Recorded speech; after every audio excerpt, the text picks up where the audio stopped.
What's happening, people? Welcome back to the Brothers Geek Out podcast. Another episode of two brothers just geeking out and giving you our thoughts on the pop culture world and updates on news and stuff in the movie world and the pop culture world.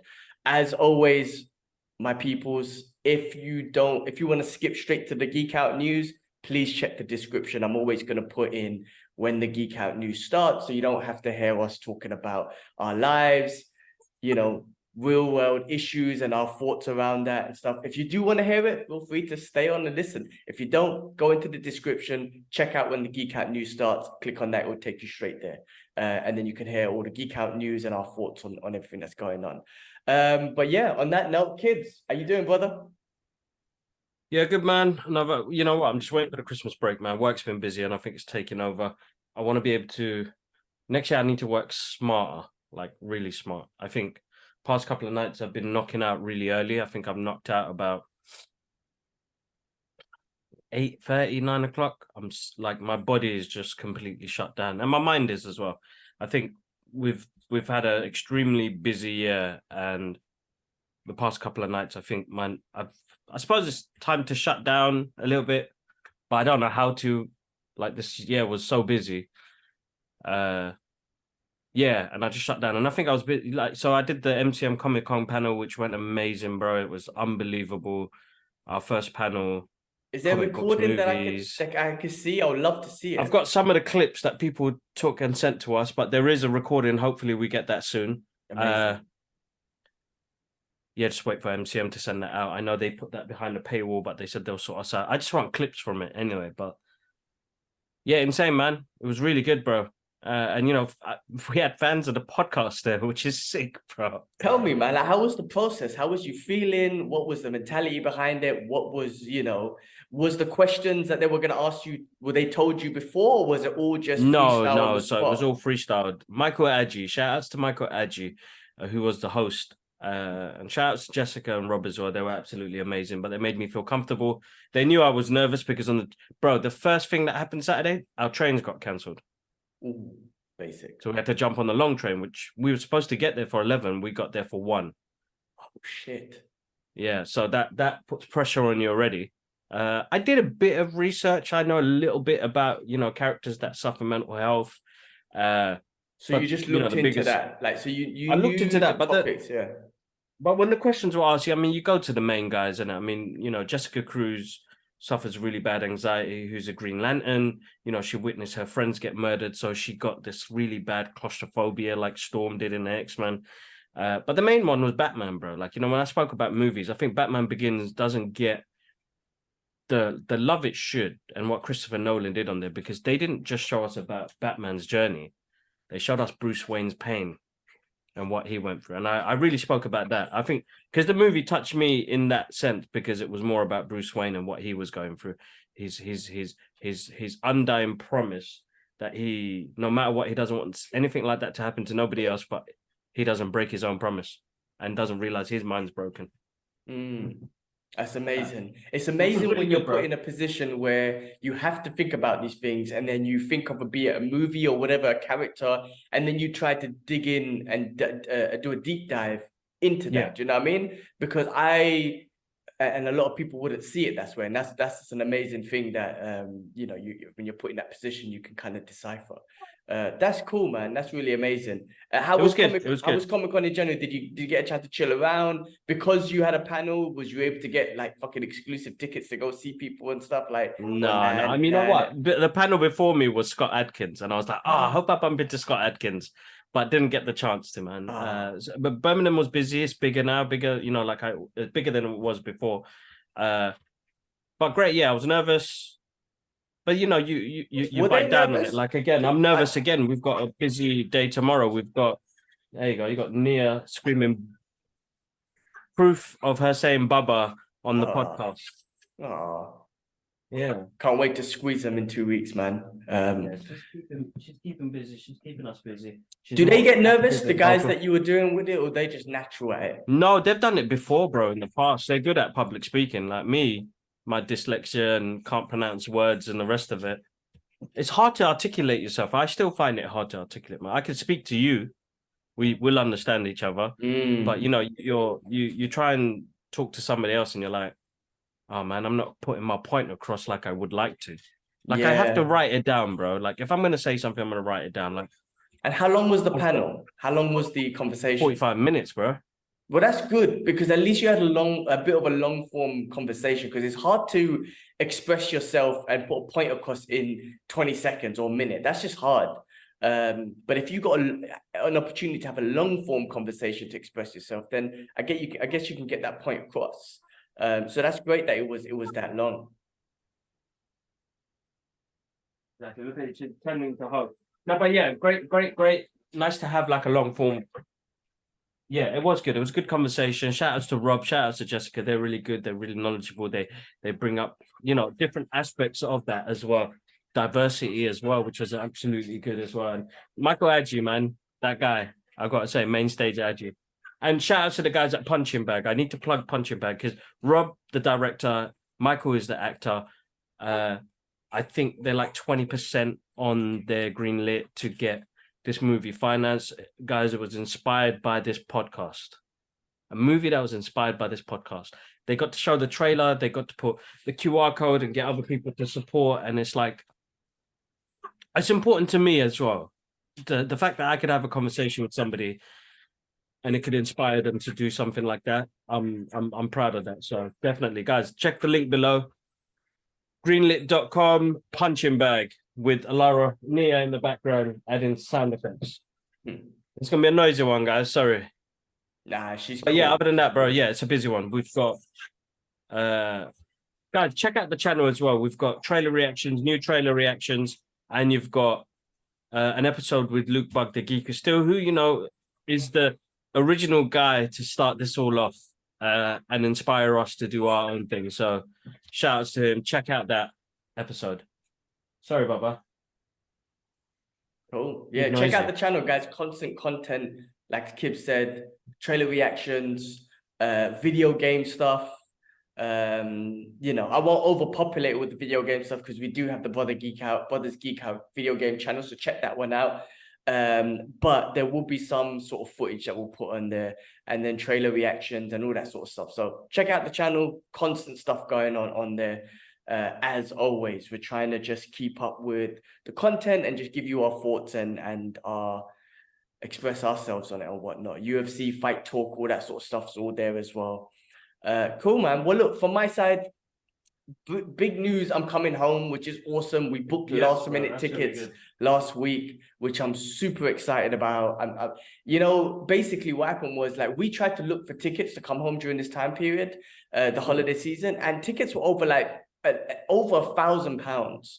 So we were like, look, it's a bit too much, let's leave it. And then what happened was, I was on Instagram and I just saw this dude saying November 28th, Tuesday, November 28th is the official sales day of flights. And I was like, this might be some bullshit. But anyway, let's check it out. So we checked it out. And you know what? The prices went down to like 600 quid, 550 quid. I was like, you know what?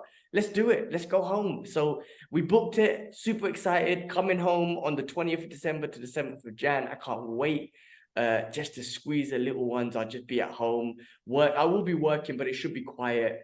I'll probably take some days off in January and whatnot. It's going to be freezing, but you know what? I'm trying to make peace with the cold. I'm in hot Dubai anyway, but I do a cold plunge every morning.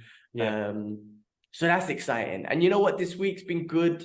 It's been a busy week, but you know what? Like, it's been good so far because you know when it's been a busy week and then you're full of anxiety the day before work because you know you've got so much stuff that you got to do for work-wise and life-wise and everything. But then as day goes past, it's Wednesday now. Wednesday's finished.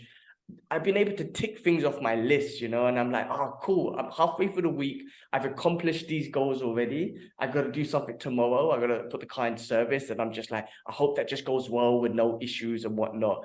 But it's nice when things are just getting ticked off the list and it's going smoothly. It's great. So that's been amazing. You know, I've been waking up this week. I'm kind of trying to change I don't know. Listen, we all have mental health issues and whatnot.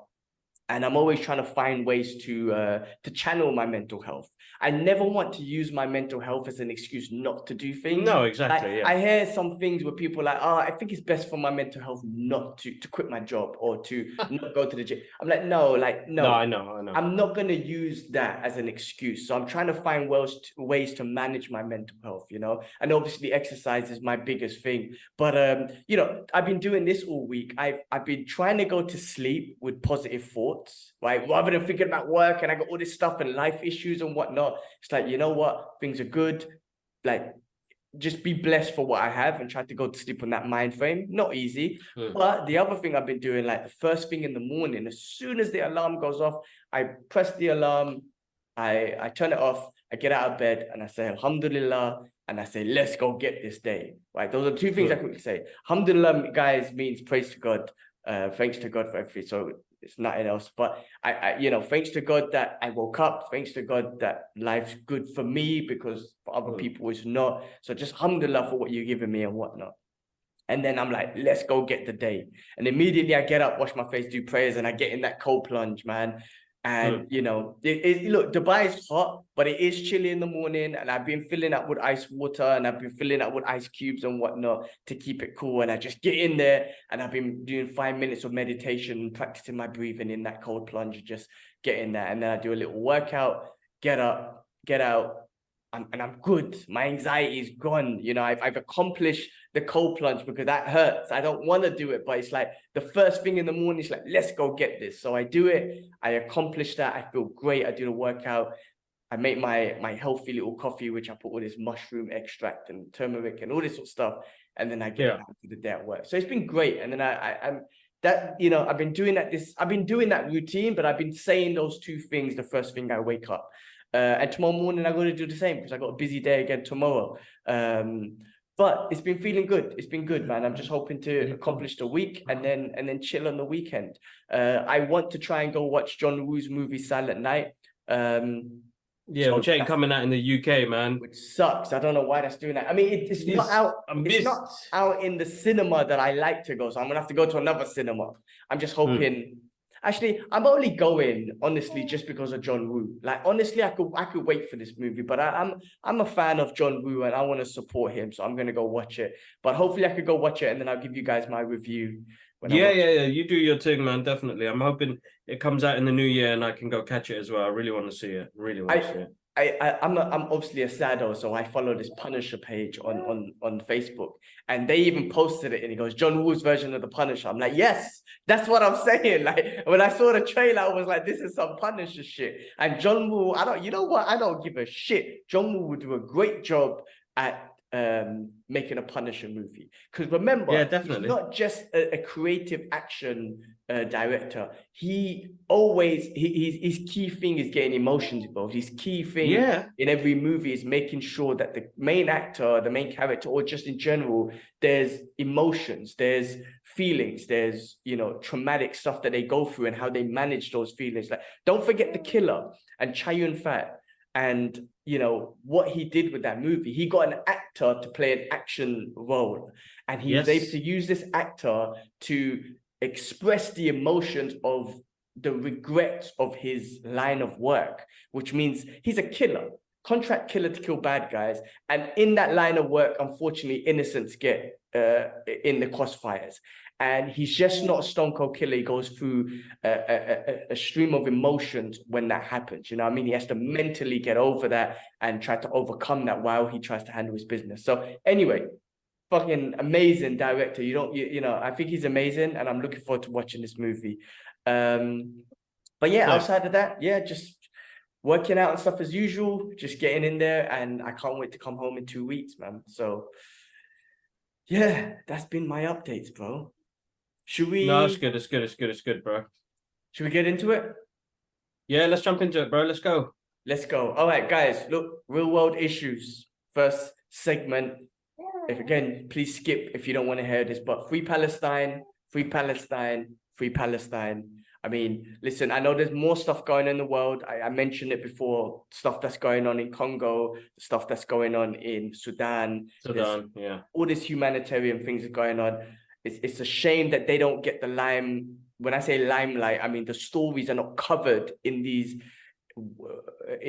corporate media corporations, which claim to be real journalism, but it's definitely not. It's a narrative. It's a narrative news. But anyway, Free Palestine. Listen, you know, again, they had a bit of a ceasefire, and it's just heartbreaking that stopped, and the bombardment of innocent people just being killed in Gaza just is horrible. I don't care, you know, terrorists are blowing up the people of Gaza, and it's horrible. You know, I was thinking about this the other day, like, you know, of course this is always on my mind, but like, we all saw what happened on October 7th when a terrorist attack happens from someone who looks like us, for example. The whole world goes crazy and supports, you know, and all this sort of stuff, and, you know, and wants to hate and demonize those terrorists, which they should do, because you're doing terrorist acts.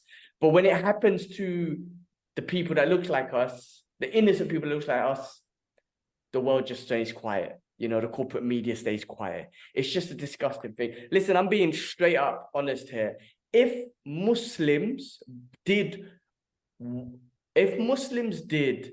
to people of other religions or colors or races what's happening to Muslims in the world will freaking turn over and we'll get blown up and they'll kill us. They'll call us terrorists for life. I'm talking about the Uyghur Muslims in China who are in concentration camps. I'm talking about in India, that terrorist group there that's killing all the Muslims and ethnic cleansing them. I'm talking about what happened in Myanmar, the Roppongi people, those terrorist Buddhists who killed all the Muslims. I'm talking about with Israel killing all the Muslims and not just Muslims, but people of Palestine. Like, if any Muslim country did that, or even African country or country of color, I'm just saying it straight. I'm not trying to make this a race. I'm just saying it. If they did that to another race who is Caucasian, the world will just blow the shit out of them. And that's just facts. The world wouldn't stand straight. But when it's happening to Muslims, in this case, for example, or what's happening to, nobody gives a shit, and the corporate media will never really do real journalism about it. I've said it straight. We are the most hated people on the planet. And I'm not saying the general people hates us, like, not saying that. I'm talking about world leaders. I'm talking about people who control the world. They sense a fear, but they've targeted us to make us look like the bad guys. They make us look like the terrorists. But if you look back in history, yes, there was you know, there was wars back in the day. But if you just look back at the recent history, we ain't for shit. Yes, there's some terrorist attacks that happens. Cool.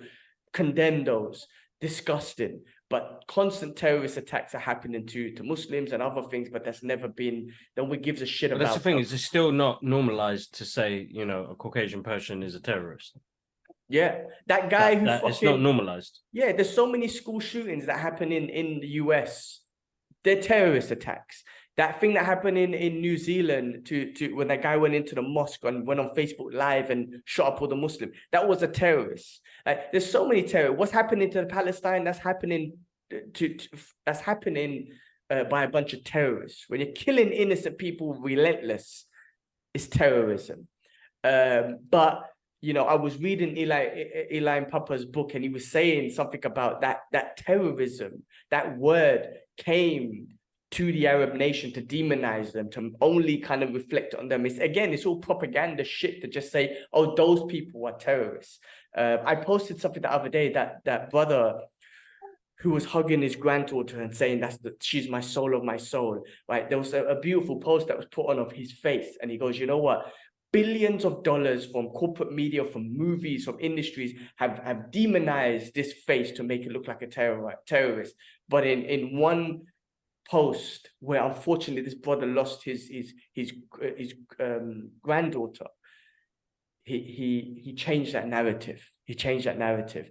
When I say change that narrative, of course, to a lot of people, but still people think, you know, those people. Well, no, exactly. There's people will have that perception, and yeah, it's a difficult one, bro, because we have to live it on a daily basis, and I think that's the thing that people don't understand, and that can play a part of people's mental health as well.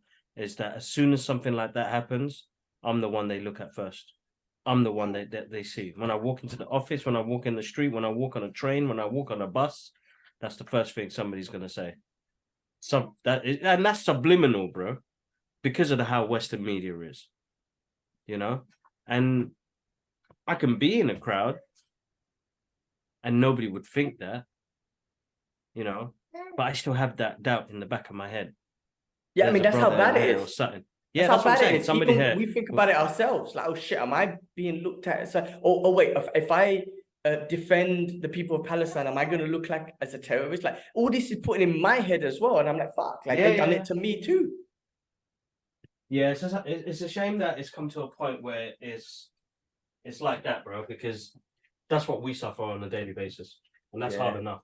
And But we got to go through all of ourness. It's society, isn't it? Society is fucked. I posted another post that someone wrote, which was interesting. He goes, society right now is so fucked up that if you say, I don't want innocent people to die, I support innocent people not to die, babies and women and whatnot, someone has an excuse to say it's okay for them to die. Like that's how fucked up society is right now. I butchered exactly what they said, but that's what I'm trying to say. Someone has an excuse, be it corporate media, someone in high government position, be it in the UK, in Israel, in the US, to say, oh no, it's okay that that innocent baby died because of, like, how crazy, how fucked up is society to make an excuse for innocent people to die? It's disgusting. Listen, man, even with the corporate media, they can't hide it no more. Like, it's hard for them as well. They're starting to pick up on it. They're starting to pick up on it. I mean, first of all, it's too fucking late,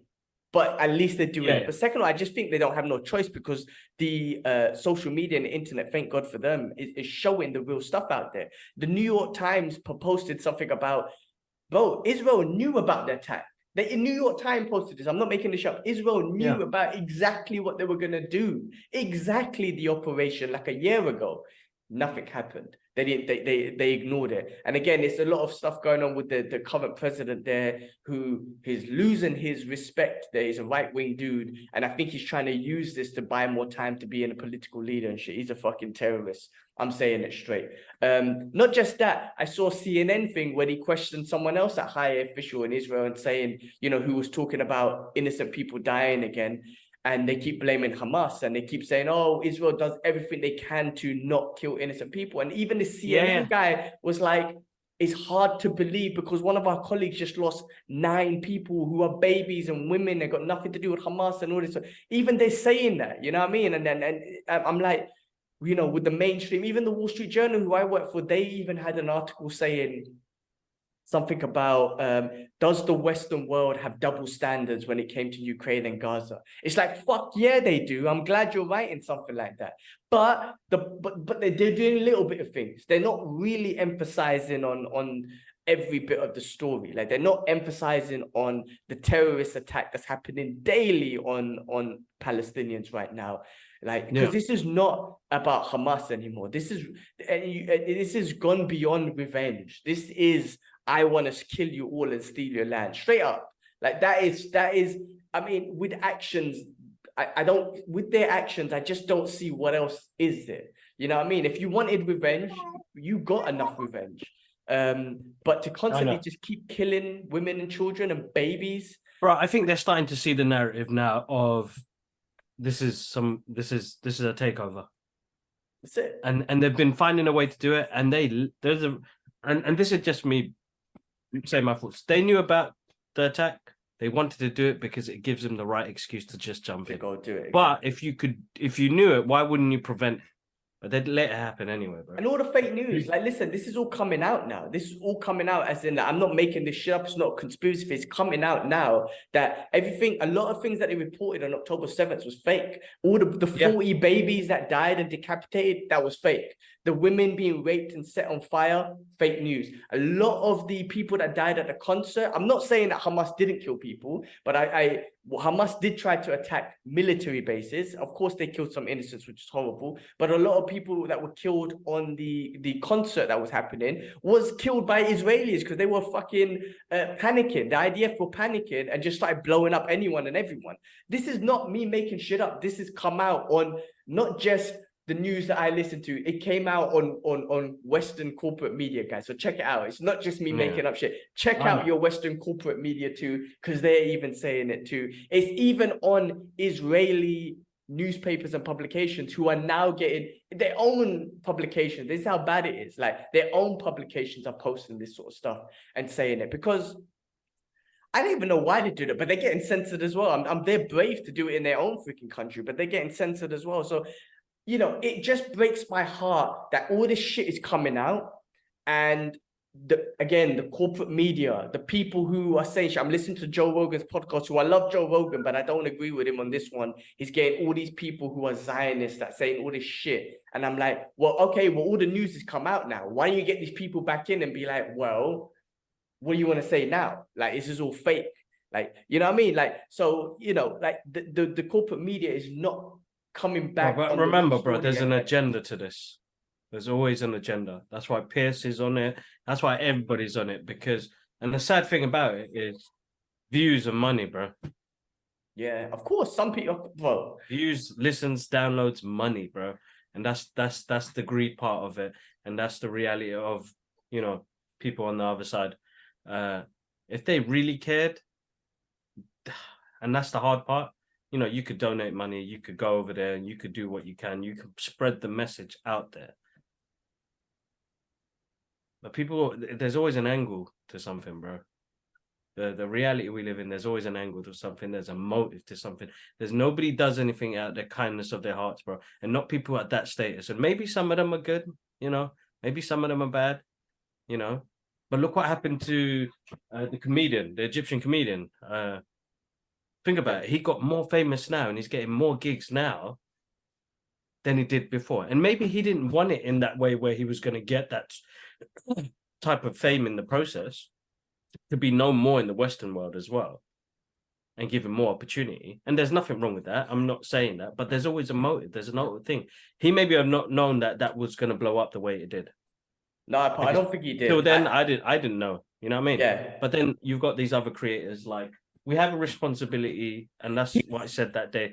You know, we have a responsibility to have, we have a platform to get the right message out there, and not harmful or anything like that, and this, you know, deceitful or anything like that. It is making sure that, you know, it's not about being and picking sides. It's about educate yourself. Yeah, man, educate yourself, human, learn something, and go from there. But then there's cash grabbers, bro.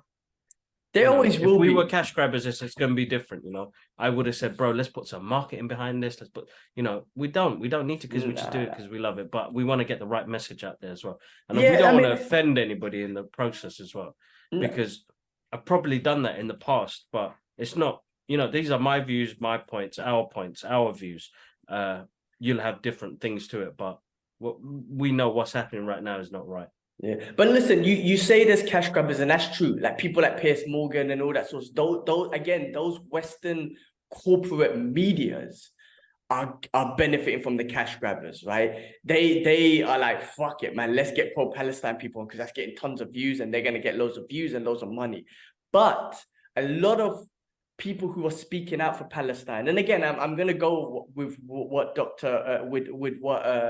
what's his name said, Norman Finkelstein said, I'm not pro-Israel, I'm not pro-Palestine, I'm pro-human rights, right? And I'm going to stick with that. And at this moment, we all know the Palestinians were fighting for their human rights, for their freedom from an occupation and whatnot. But what I'm saying is people who are speaking up for Palestine from day one, they're being censored, they're being demonetized. So, you know, like Bella Hadid and all these sort of people. So actually, from the corporate media, they're cash grabbers. The people who have influence and are supporting pro-Palestine, as in pro-freedom, they're at risk of being cancelled. So actually, those people are brave. No, I wouldn't say they're brave. Like, brave is a word because what they're going through in Gaza is brave. But what I'm saying is, like, to be like, fuck it, man. I've got an influence. I'm getting money off Instagram. There's a chance I could get blocked. But I'm putting my message out there. That's brave. So I'm you know, with me as well. Like, you know, I get nervous because of what I post, because my job. You know what I mean? They might tell me like, gee, you're not allowed to say this, you're free Palestine, or you're not allowed to say I support or I'm trying to defend innocent human beings from dying.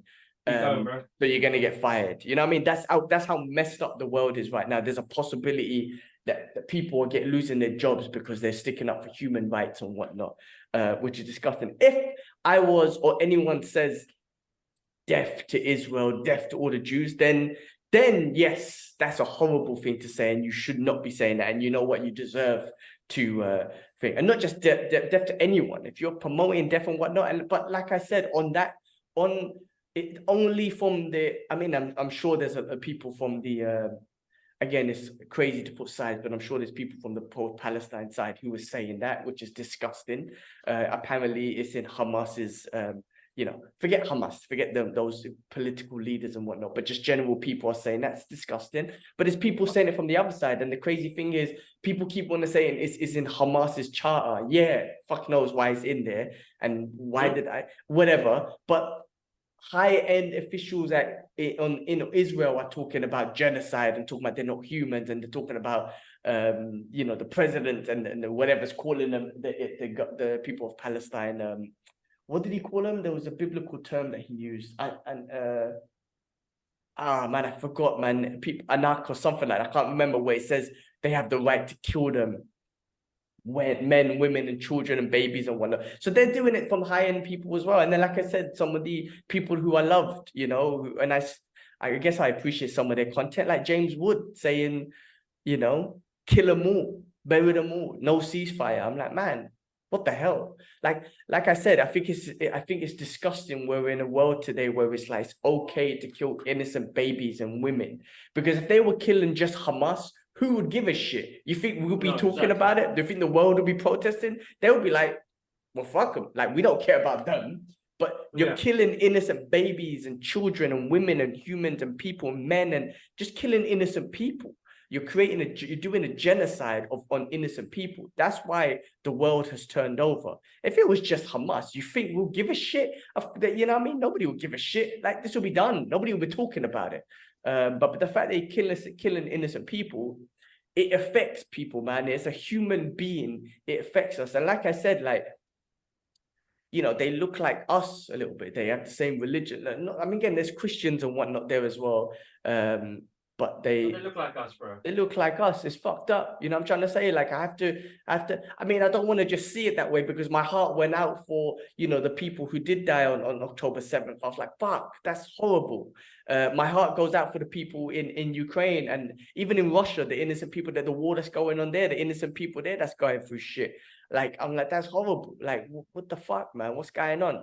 But yeah, in this case, like, there's been people who have been occupied for the last 75 years and nobody wants to talk about it. There's no Hamas in the West Bank, and there's constant murdering going on, and illegal settling going on. And, people are out there that, the settlers are going out there with guns and one, just killing innocent Palestinian people. There's a horrible thing. I saw a 9-year-old boy got shot in the head, man. A 9-year-old boy. And then immediately the Israeli officials are like, oh, we don't know what happened. It could have been a Palestinian that done it. I'm like, oh my God, the lies, the propaganda and the lies, man. Like, they take no accountability to say that was a mistake.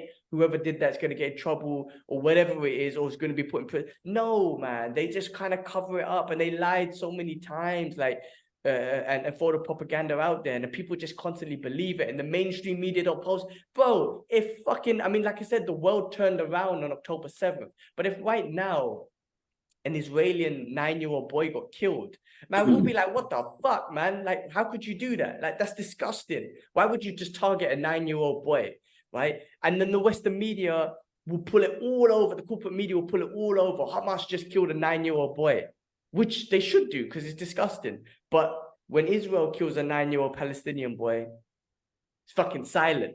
You don't hear shit about it. You know what I'm trying to say? You don't hear shit. You know what? It's not all out there. Yeah. There's a famous line from a movie called A Time to Kill. Matthew McConaughey goes through the whole process of what the little girl went through and had everybody close their eyes. And that's what people need to do. Close your eyes. telling the story, how heartbreaking it was, and now imagine they were white. And there you go, bro. There you There you go. go. Listen, There you go.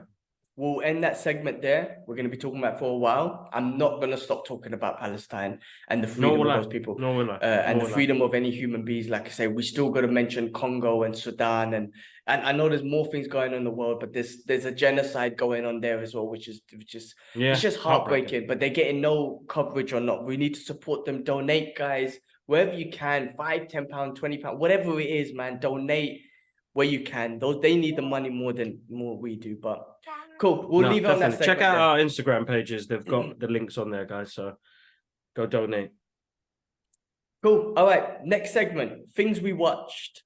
Couple of trailers this week. So I watched the trailer for Ted, which is a Peacock show coming out. Looks jokes. I don't expect anything less from that. Just dirty jokes and Seth MacFarlane doing what he's done. So that's going to be funny. It's the early days when they're going to school, which will be interesting. So trailer reactions out. Do check that out. It's actually funny.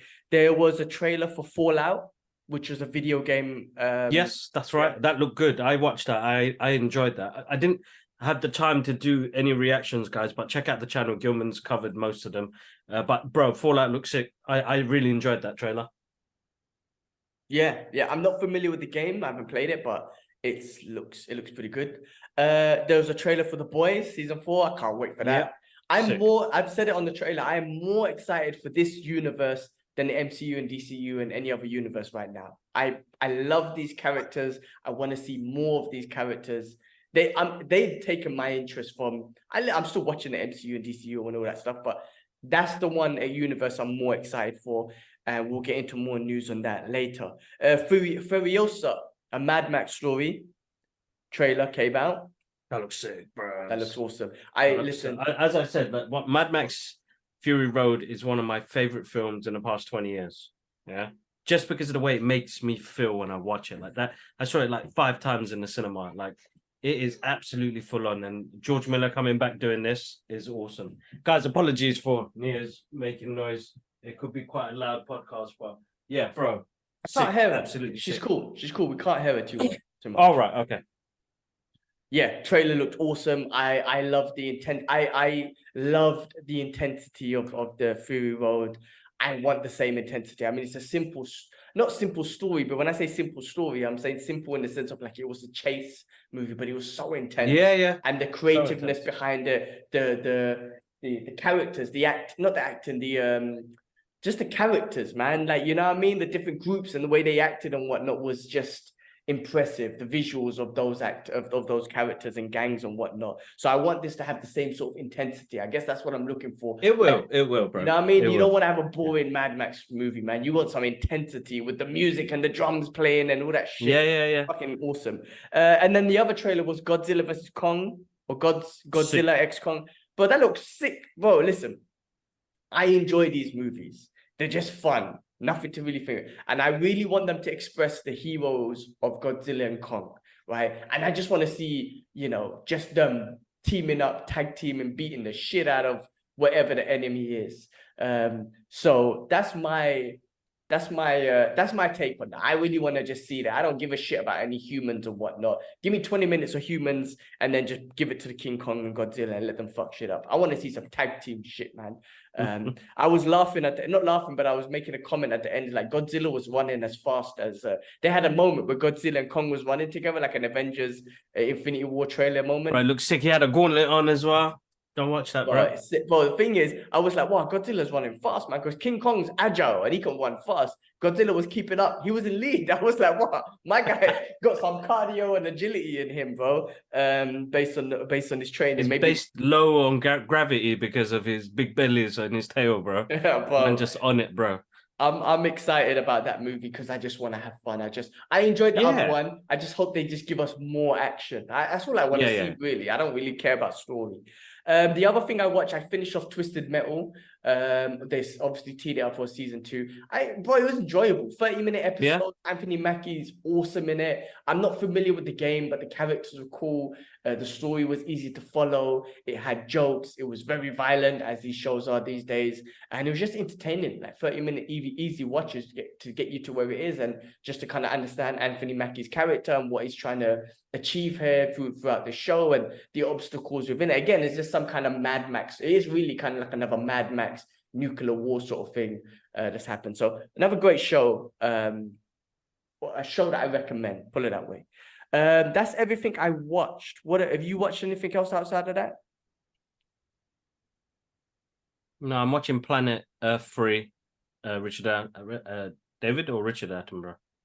David, I think David it's David Attenborough. yeah. David Attenborough, which is really good. Bro, I haven't had no time to watch no TV, no nothing. Last Samurai. I did Last Samurai yesterday. We'll talk about that. We will talk about another day on one of our retro. It's not even a retro movie, but I think we should just do it as a retro movie review. We've done that. We've done so many times, but so what we're gonna do? I thought we would do it today, bro. Is that what you want to do? I watched a retro movie, so I was going to talk about that one, an actual retro. But let's. You know what? So okay, all right, cool. Yeah, we'll do it. We could do that. It's 20 years. It's a retro movie, bro. I guess so. We could do that. All right, cool. Well, in regards to reading, I'm still reading that Spider-Man comic. It's again, it's so good. I really love the concept of what they're doing. I'm still in the 80s right now, and Peter's just going through some shit, basically, man. He's lost Aunt May. Doc Ock has come back. There was a clone in the other one. There was a clone that who made the clone? It was I can't remember, some scientist or one who tried to clone Peter Parker. The real Peter Parker found out that he was. So basically, the two characters split up. One stayed as Peter Parker and Spider-Man. The other one went off there, lived their life and whatnot as someone else. That other one realized that he was the real one because Doc Ock was checked their DNA. Oh, yes. I know the story. Yes. Proper deep. Yeah. So listen, the story's great. He's getting old. He almost got killed by Kraven the Hunter. And he got buried alive and whatnot. And then the Venom suit came and found him, got him out. I'm really enjoying it. I just love the fact that he's aging, and they're all aging. Doc Ock is old. Kraven the Hunter is old. He's dying of cancer. Like, it's really following the timeline of them, and just see how, it's a story that just kind of goes on up to 2000. And that's I'm really sure good. Parker's that's really good. I'm gonna have a read of it, definitely. I haven't had the chance to read. Yeah, it's been a full-on week, and as I said, body shut down, bro. I end up going to sleep. But if I try, I'm gonna continue Devil's what was it called, man? Devil's Reign, where Kingpin is mayor of New York City, causing some issues for the guys. You got Wolverine and Spidey involved, and Luke Cage and Jessica Jones, and it's quite interesting. Tony just got involved as well, and yeah, it's interesting. We'll get onto that. That was a good read, but it's just everything's been so full on. I haven't had the chance. I mean, I can't even remember what film I saw. I didn't have no screenings in the past I think past 2 weeks. I swear, I feel like I saw something though. But anyway, we got loads happening. We've got loads coming. Even with that reading, I've actually pulled it into my schedule. Like, I used to try and read at the end of the day and be like, yeah, cool, I'm just going to read for the last 30 minutes of my day. It doesn't work out. I'm always end up busy. Like today, for example, on the podcast, or straight after this, I'm going to hit the bed. Or like I end up being on my phone or whatever. So I actually scheduled my reading during the week, like the day, basically. Like, for example, I like to read like the Quran and just spiritual books. So after one of the prayers during the day, I pick it up and I say, I'm going to read it now rather than wait. My comics, I kind of just leave it on the side. And when I'm just chilling, let me just read a page or two. So I just kind of do that. So I actually schedule it in the week. But yeah, no, I think just physically reading is good. And I listen to my audiobooks while I work out, because that's the best way I'm going to consume book content. Okay, well, let's move on to the next segment, MCU. I've got some news from MCU. Kevin Feige, there's rumors that he might be done with the MCU behind the scene because of some behind the scene issues. I mean, listen, they've been flopping and losing a lot of money, not just MCU, but Disney in general, but MCU specifically has just been going really bad. The Marvel's just done very bad. Bob Iger thinks that it done bad because there wasn't enough executives there. I don't know what it is, but obviously, you know, when you're on top and everyone loves you. But when things are going down, then they're going to start pointing the fingers. That's just my opinion. I don't know what's going on in the background and whatnot. But I guess Kevin Feige might be having a hard time, you know, because I guess it's on him. He's the main dude. He's always been the face for the last 10 years. So there's rumors that he might be out. And I think he said that he would love to do Star Wars or whatnot. But I don't know. We'll see what happens. We'll see if the MCU can revitalize itself in the future. Yeah, I'm sure it will, bro. Listen, I think they've had far too much stuff come out, oversaturated, and Disney Plus didn't help either, bro.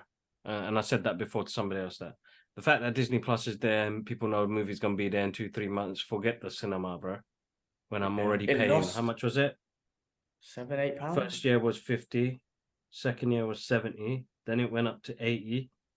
Yeah, this year was 80, and next year it's looking to go up to like 120, bro. So suck your mother. Did you cancel it? Yes. Cool. I don't even, first of all, I haven't used your account anyway since we moved here because we're not allowed to. But anyway, what do you call it? Yeah, I've been reading reports or something like in this quarter, Disney Plus has lost like $350 million or something like that. It's not going well at all. Yeah. So I don't know. It's part of there's some boycotting going on as well, and that 100%. You know what I mean? As well. But you know, like I always separate things, but I'm not paying 120. That's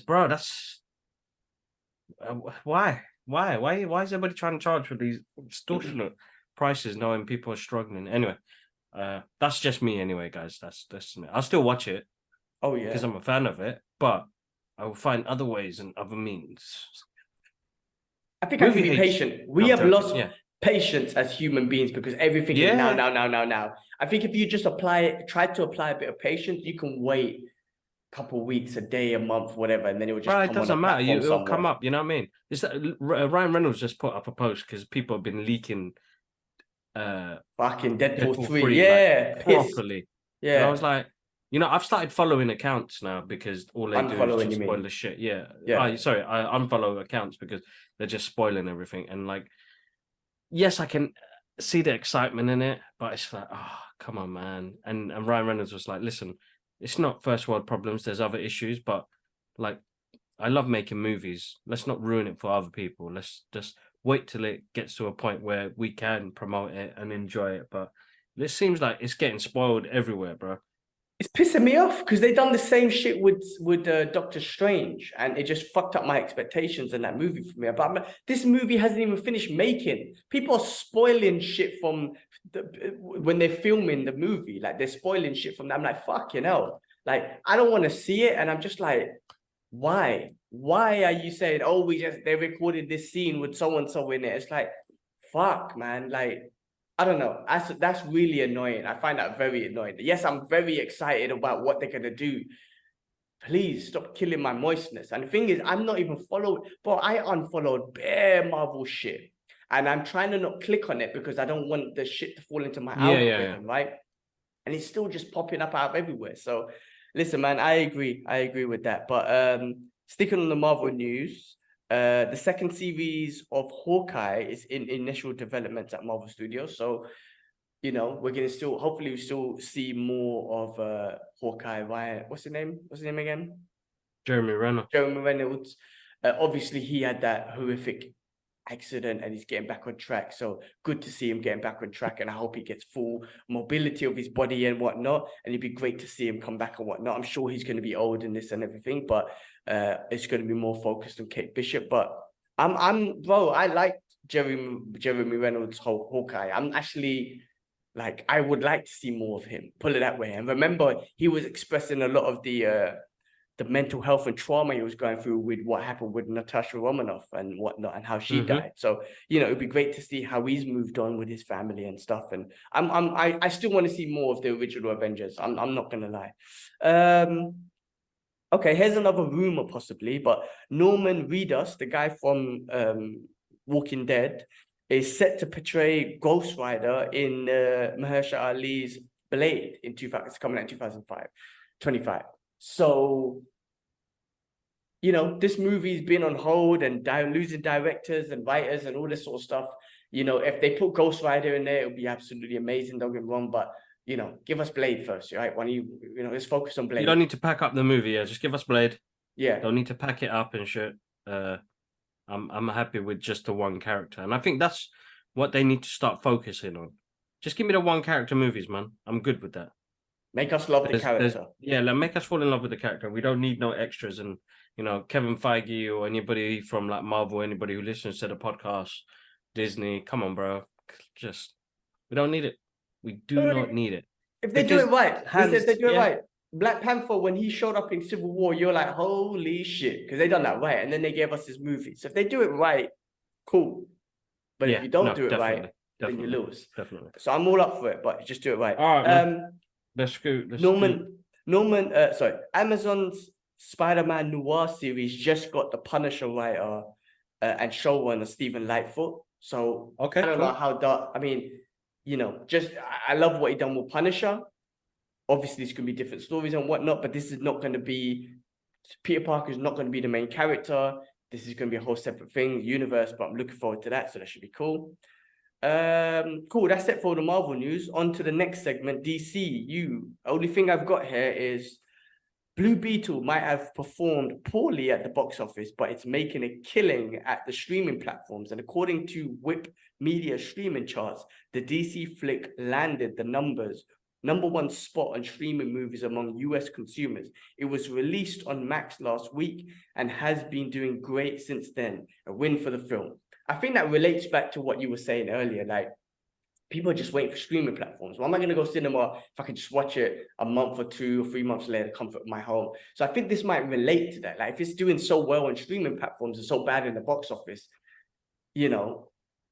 maybe that's the answer. Like, they need to start thinking they need to go back to the 80s, bro, when it took 10 years to come out on DVD or VHS. You know what I mean? We'd wait 5 years to, like, what was it? It was literally, like, the way it worked, it was like a year or 2 before it came onto VHS, and then 5 years or 3 to 5 years to come on cable or TV. You know what I mean? Like, there needs to be like breathing space, because it came on like Movie Channel, and then 10 years later it came on ITV and shit. That's what I'm saying, bro. Like, it gives it time to breathe, bro, and it becomes a classic in the process, and that's what needs to happen, bro. But then I think because of the Marvel Cinematic Universe, the numbers have grown dramatically big in the cinema universe, that you think you could continue that, but then you're losing people because of quality, man. I mean, we heard about the Marvels, man, one of the lowest in the MCU. Lowest in comic book history, like ever. Yes. Which is a shame, bro. But we're in a society now, everything is now, bro. Everything. Not just movies, everything. I want my Wi-Fi now. I want my things to load up now. I want my food, my Deliveroo now. Whatever it is, everything's now. Amazon, you click a button, your shit comes in 20 minutes. Like, we're in a society where everything is now. I don't think you could build patience in people no more. Like, you can't build patience. You can't take that away anymore. Like, because everything's so now, it's been built into us. I've got access to anything I want right here, from information to whatever. You can't take that away. That's it. Patience is gone. When they say patience is a virtue, that philosophy phrase, not anymore, man. There is no such thing as patience. That's gone now. No, that's right. So, that's right. Anyway, but all right, cool. Moving on to the next segment. Other movie news. Set in World War II, the Navajo Code Talker, basically Predator, bro. The next Predator, they're looking to set it up in World War II era. All right, cool. So listen, the one that they brought out, Prey, absolutely amazing. Best Predator movie since the original. I think that works. I think definitely. They might be looking to get a descendant from the character from Prey to be in a World War II era and whatnot. That's what they're thinking. So should be cool. All right, cool. On the World War II subject, Steven Spielberg's classic World War II movie, Saving Private Ryan, is back in cinema for a limited time. Yes, that's right. Yeah. You posted that Die Hard is back in cinema for a little bit during the Christmas period. It is a Christmas movie, guys, so accept that shit. Nearly 50 years later, After Rocky Balboa sprinted up the steps of Philadelphia Museum of Art, he returned last Sunday to celebrate a new Philly holiday after his name, Rocky Day. How amazing is that? How amazing. Yeah. That's a legacy and a half. But that character, to be real, is so relatable. It is to this day, and it's such a great movie, but it's such a great character, and I think that's why a holiday is crazy, but the recognition it gets is well deserved. No, definitely, man, well deserved. Godzilla -1, and I'm trying to get hold of this. This is the one that the Japanese studios released. It's been getting some great reviews, bro. I'm looking forward to that. I do want to watch it. I know a couple of the guys that went to the screening yesterday said, Kibs, you love this, so I do want to see that. It'd be good, definitely. But apparently, great reviews. It's smashing it in the box office. They just done it right. I don't know what they've done right, but I want to see it. I'm very, very much the same. If it comes out in cinema here, I'll go watch it. So if you get a chance to watch it, check it out. Okay, next segment. Video games. Real quick, I finally completed God of War Ragnarok. That game is amazing, and Kratos is, I don't care, goes down as the greatest video game character of all time. He's the GOAT when it comes to video game characters. What he's evolved from the original God of Wars to this one, absolutely amazing.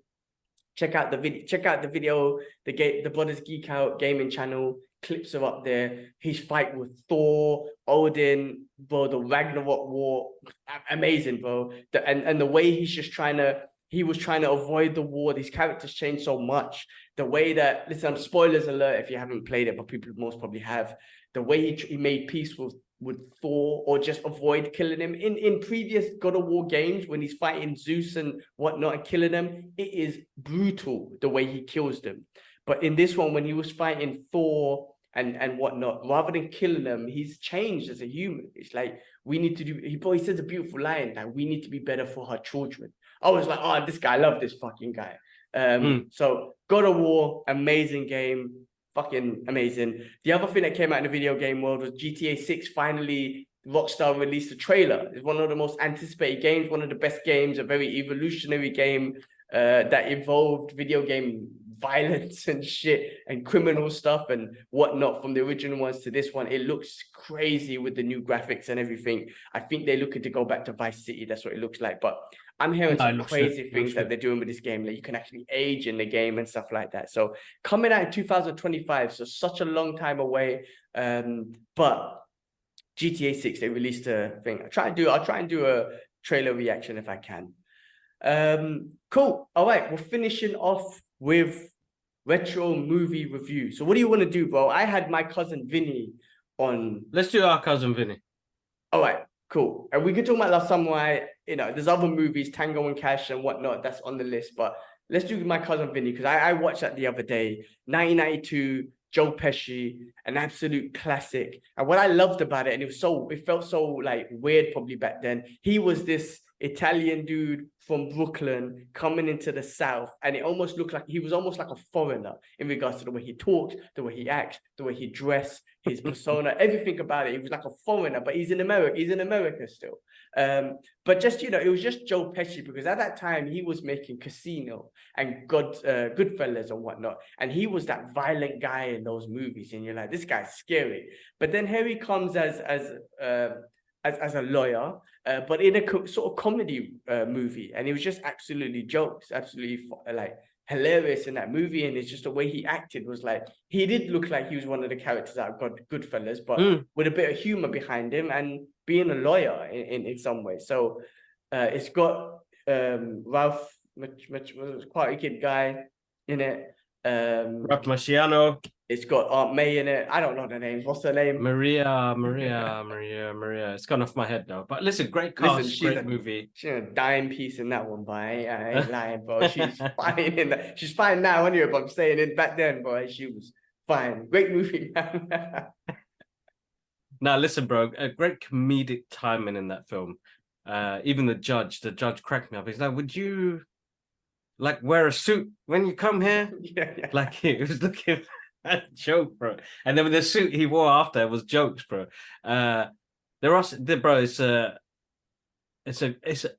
is a timeless classic, a great comedy, and it's put together so well. But if it wasn't for the cast, bro, you know, when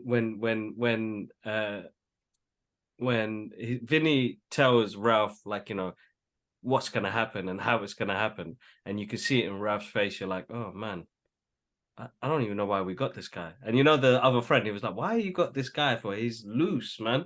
This guy is not going to win this case. But you know, you see intelligence come to a person very quickly in that movie, and Joe Pesci does that really well, because you know, he only clocks towards the end, then he gets his other half up on the stage. Sorry, the witness stand, to talk about the tires and stuff and cars. Like, it's really interesting that they dove that deep and that he clocked on that on the last bit. But during the whole movie, you know, at first you're like, this guy ain't gonna win this case. He's gonna lose, man. He keeps losing. And he got sent to prison twice, didn't he? I think it was 3 times. I mean, that's what I was going to bring up. It was so hilarious that he started off with his opening statement saying, whatever he said is bullshit. And then he gets arrested, like they put him in contempt and whatnot. And then by the what cracked me up as well is the sleeping. When he was in his, it was a train at one point, so he couldn't sleep. Then he went to another hotel, it was the pigs and all this sort of stuff. Then after he was just like, leave me in prison. I think I'm going to get a good night's sleep there. And there's a riot going on in prison and he's sleeping absolutely nicely and whatnot. But yeah, his comedic timing was joke. His suits were joke, the leather jacket and whatnot. And then remember when his suit gets messed up with mud and everything. So out of respect for the judge, my guy wears a burgundy red tuxedo. And he was like, it was either the leather jacket that you don't like or this. And then he got arrested for it again. They put him in contempt again for wearing that suit. I was like, this guy is hilarious. But what I loved about it was he did take it serious at the end. Yeah. And he did try to, like, he was still knowledgeable about what he was trying to do. He just wasn't the best at his job. He wasn't the best at the academic side of things, right? This is what I love about this movie. So the academics, passing your bar test or whatever. That's right. Yeah. The exams and all that stuff. He wasn't good at that. But in regards to looking at the facts, in regards to arguing a case, in regards to calling out people's bullshit as a general person, he was great at that. And that's what exactly he did. He literally called out everyone's bullshit, all the other witnesses who were saying that, you know, the guys did it and whatnot. So that was great about it. And I think that was kind of like a little thing to say. You don't have to be, obviously you should be, but you don't have to be academically smart at something. Like, keep trying. Like, he showed that he just kept trying. I failed it 6 times, I got in. But what made him great in that movie, and what possibly would make him a great lawyer in the future if that universe carried on, is his ability to call out people's bullshit. I mean, he wasn't an absolute. He didn't know processes and shit, and he kept talking to his wife about it. It's a process. It's a process. He didn't know the process and shit, but he was great because he had that ability as a human being and whatnot. And that's what I found amazing about it. And he did take it serious. And his wife was very supportive, who would read the books to her and whatnot. Because what made me laugh as well is that she was reading the book that he was given, this massive ass book. And he was like, oh yeah, I'm going to go speak to the other lawyer. You know, kind of, you know, we're going to go hunting. I'm going to sweet talk him and tell him to give me the evidence and whatnot. And then he comes back like as a bad man with all the evidence. Like, yeah, I sweet talked to him. I got the evidence. And she's like, yeah, it's written in the book. He's supposed to provide you with evidence. He just looked like such a Dumbo, but it's amazing. His character's great in it. Joe Pesci is just an absolute legend. Thinking about him, Moonwalker's another one that we should talk about in the future. But definitely. Listen, Joe Pesci is, you know, one of those actors that are going to be always up there for his serious stuff. But his comedy, he's done so many undercover comedies. I mean, Home Alone, that's pure best, and that's physical comedy that he did in that, and a lot of screaming and shouting. You know, he didn't have many lines in that film, but get bus up, and he did so well in it, bro. You know what I mean? So kudos to him. Great movie. My cousin Vinny, if you guys haven't seen it, check it out. We did give you some spoilers in there, but it's one to watch. I've noticed now, like, even like I'm watching Harry Potter now, and you know, I did the Harry Potter event and there's spoilers and I know what's going on, but they, like, you know, it didn't really spoil much. I'm still enjoying it. So like, we only give you like not even key details, just the fun parts of it and why we enjoyed it. But it's one of those movies from the 90s that you gotta watch, man. And it's like part of his classic catalog of movies. So definitely check it out. And it's got a rewatchability, like you said. Like I didn't struggle 100 to times. watch the whole movie, and 100 I was times. actually laughing, and the missus was enjoying it as well. I was like, well, this is what we keep talking about, rewatchability. Like it wasn't difficult to watch it. So yeah, check it out, guys. My cousin Vinny. That's this week's retro movie review. On that Awesome. note, guys, that's it. That's all I have for you today. All the news and whatnot. Anything else, Kibler, to finish off with? No, that's it, guys. Keep an eye on the channels. There's some great, crazy stuff happening. Make sure you're following us on our social media channels. Guys, there's like 70% of you that watch our videos but are not subscribed to the channel. So I'm going to call it out. We need some loving on here, man. We wanted to grow like even more, but we're happy with the growth. But we want to be able to share this with a lot more people. So please subscribe to the channel, share, comment, dislike, whatever, please. Just like, you know, I really want it seeing going places. It already is going places, but I'd like to see it grow a little bit more. I'd like to build a community. So guys, make sure you check out our Twitter page, X page, formerly known as Twitter. There's a massive giveaway on there that I'm putting up on Friday. There's already a giveaway on there that 150 people have joined. You know what I mean? We're coming up to like 13K, but I want to build a community here on YouTube, guys. Like I want you guys, the listeners, to get involved, man. Jump in the comments. Tell me some controversial shit. Or you want us to talk about something, you guys do it on Spotify. I want it here because I want people. I know people don't get the time to watch videos. There's a couple of you that do, but yeah, listen, man, I'm reaching out there, but always thankful. Click on the links in the description, donate to Gaza as well. Click on our social media pages, follow our journey. We've got so much good things coming in the next week or two. And then we will shut down for the holidays and then back again in the new year. But yeah. Man, what we mean shut down? I'm in London, man. We gotta do this shit live together, man. Shut down, bros. I'm shut down, bro. I ain't doing nothing. Bro, I'm gonna I'm do a having my week solo. off. All right. Do a solo one, bro. I'm having a week off. But yeah, as always, guys, thank you for the support on the channel this year. This year, you guys absolutely smashed it. I think socials as well, the interaction on socials, the messages we got so many.